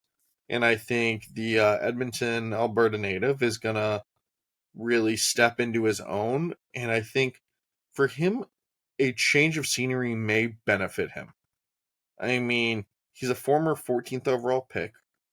He put up 19 goals, 21 assists, has been solid in the playoffs career wise. I think this guy speaks Vancouver. And him with a JT Miller and a Brock Besser, I mean, you're looking at another guy that fits that mold. And I see him taking his potential to another level this next season. Yeah. I think it's interesting that Boston didn't want to keep him around. Maybe he wanted too much money and too much term for them. I think And it's the that's, term. yeah, and I think that's why Tyler Johnson is around on that PTO. They need someone, right? Yeah. Another 20 goal scorer who's cheaper. Yeah. Um, but I'm happy for DeBrusque. He was the rumor of trades for a while, for like a year or two, and I just felt bad for him. So I'm happy that he got his term, and I'm happy that a team is believing in him. It's a pretty fucking good team too. So, Yeah. as for their season, they're gonna be in the playoffs. I think they're Yep. probably the second best team in this division. So they'll have that 2 spot. Are they a cup contender? No. No, I don't think they are, especially with, like I said, the goaltending issue is bad. It's kind of scary, like maybe even worse than Boston's. Like you're ready to win, right? But your goalie's so questionable. At least with Boston, it's just money, right? Like Yeah. you could probably get Swayman eventually. But for Vancouver, you're like, if Demko's like, I want to keep playing, and you're like, dude, either you give up or we fuck everything up that we've been planning for. Like, this is not great. Um, they can score lots of goals. They can play solid defense. They can't stop pucks right now, and Yep. that's not good. And supposedly Sheloffs has been hurting a little bit too, so that's even worse. Their training camp. Shout out our friend Sophie in the Discord. She told me she sent a tweet. A combined 20 regular season NHL games with their 3 goaltenders that are in the training camp right now. Good So, Lord. yeah, questionable. But hopefully they can figure it out. They're definitely a playoff team. Yep. I have them as a lock of a playoff team. You know, it's going to come down to if Demko can't play, then you got to figure something out. And you have a talented roster. So if you're Vancouver's GM, you're going to have to really step up and maybe push to pick up a goalie. And if you solidified that back end, I mean, you have some grit. You have Dakota Joshua coming off some substantial improvement in his career these past couple of seasons. Mm-hmm. You have a Tyler Myers who, if he stays healthy, is a beast of defenseman that is hard to play against. Part of that Winnipeg team that was just brutal to play, and you left hurting after every game. And I think this will just be another opportunity to see what Vancouver has, and great leadership from the coaching staff. So look for them, number 2 team in this division, making the playoffs, but could see them drop to the number 3 if they can't get good goalie play. Yeah. We'll see what happens with them. One more thing before we move to Vegas. I'm looking at Demko's stats. He's only really had 2 full seasons. 21, 61 games started. He won 33 of them. A 915 save percentage with a 2.72. I mean, really good. And then last year he was second in the Vezina voting. He played 51 games. He won 35 of them. He had 918 with a 2.45. Like, he's literally a Vezina caliber goalie. It's just the injury thing is so sad to hear about. We really hope he can be healthy. Just another solid American goalie. And we pray for him. We just Yeah. hope he can get fully healthy and take him to the promised land, because Vancouver is one hell of a hockey city. Yep. I think it's going to be, like we've said, big time competition all year this year. So looking forward to it. All right. jumping over to our last team in this division, in my opinion, my most hated team in the NHL, the Las Vegas Golden Knights. What do you got on their last season, Mike? The Vegas Golden Knights, everyone's biggest hate. Like, I don't even know how to describe them. They leave me with no words sometimes. They had 98 points last year. Jack Eichel, shout out Jack Eichel. I'm happy he found a team that actually likes him. Cares about his health. 68 points, 31 goals, 37 assists. Great stats. I don't even think he played full season, so that's about a point per game. Absolute stud. Mark Stone, speaking about not playing a full season, 53 points in probably 50 games, 16 goals, 37 assists, just absolute warrior, leader. I can't stand him. He's been hurt more than anybody in the league, and he still produces. He's a tool. He's definitely a tool. He's like just a fucking stud hockey player, and it sucks that he's in Vegas. I don't want to talk about Vegas, but we're gonna have to. Who's your breakout player?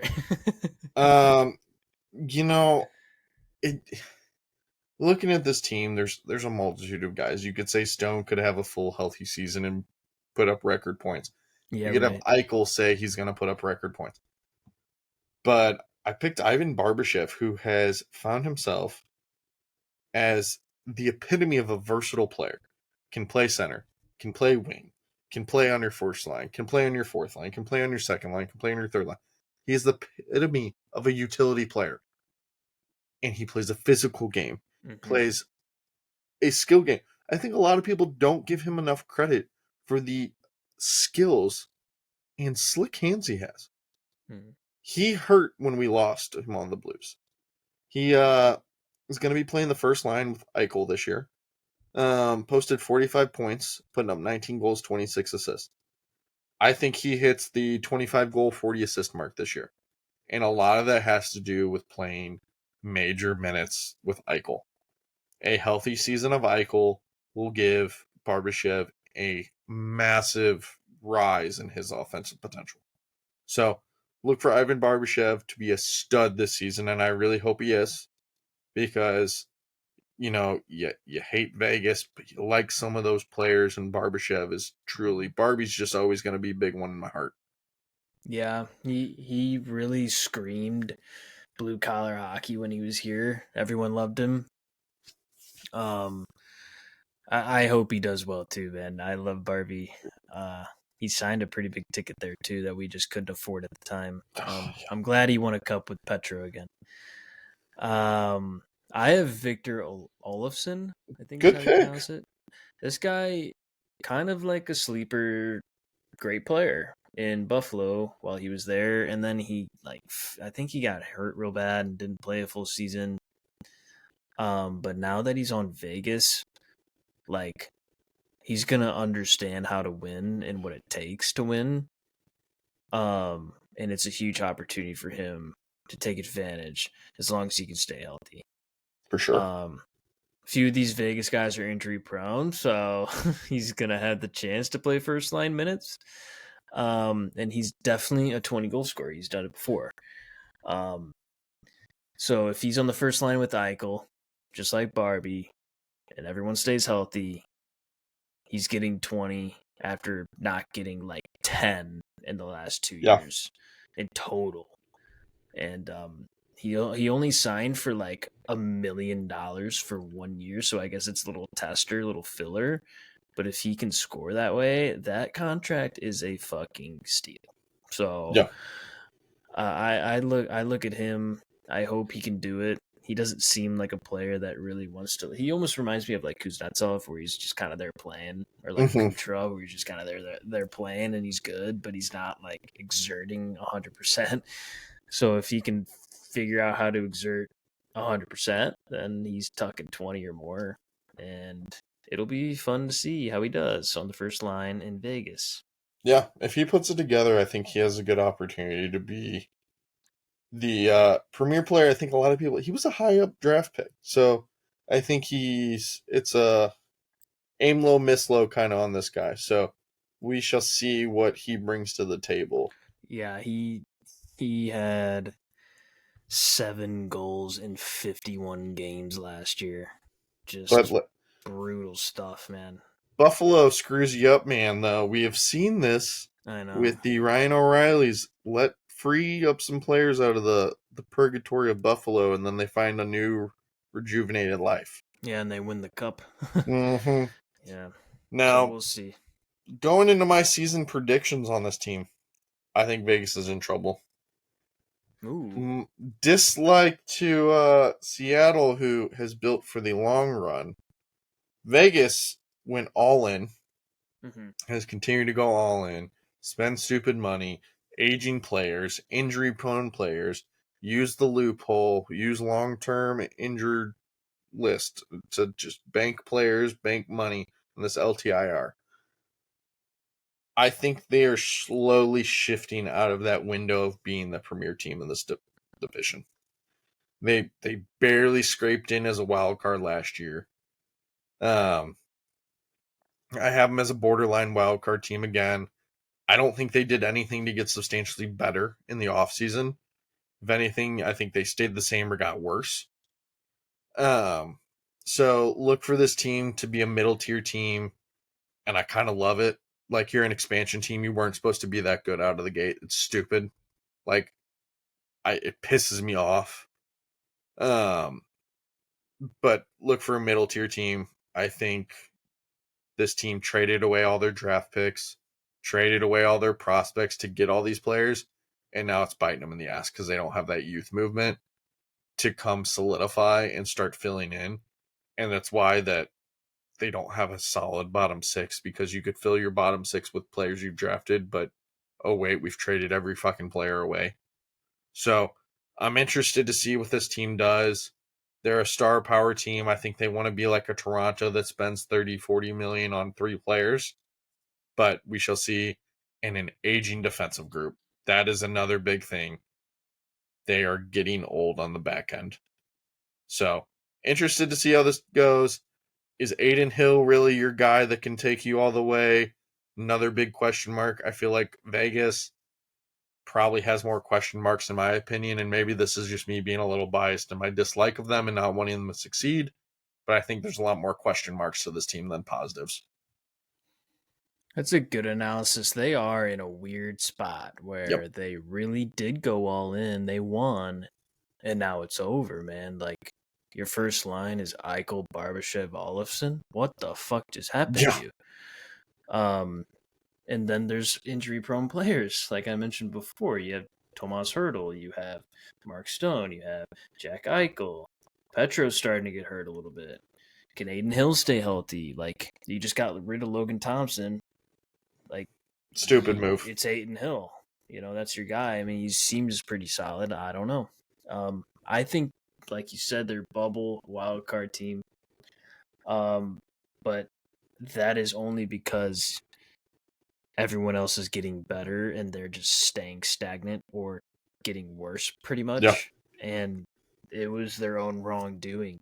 You can go all the way back to the first ever draft pick, which I believe was Nick fucking Suzuki. And they traded him away. And now he's the captain of the fucking Montreal Canadiens, who they suck, but he's a goddamn superstar. Yep. I just don't know. They do feel like they're turning into Toronto a little bit, getting older. They aren't making any future considerative moves.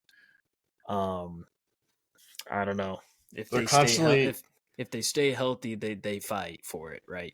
They yeah. fight for a spot. But if not, they might get fucking snubbed out of one by I don't know, Seattle, St. Louis, teams that have actually tried to build up that young core who's like, okay, we're here, we did the rebuild, or we're still in the process of it, but we're really close. Why not fight for a playoff spot? Like St. Louis almost did it last year. Who says we can't do it this year? It's just like Vegas seems to be stuck in trying to be big names. like flashy shit. Be boring. It's Yeah. okay to be boring. Like, ask Alex Petrangelo.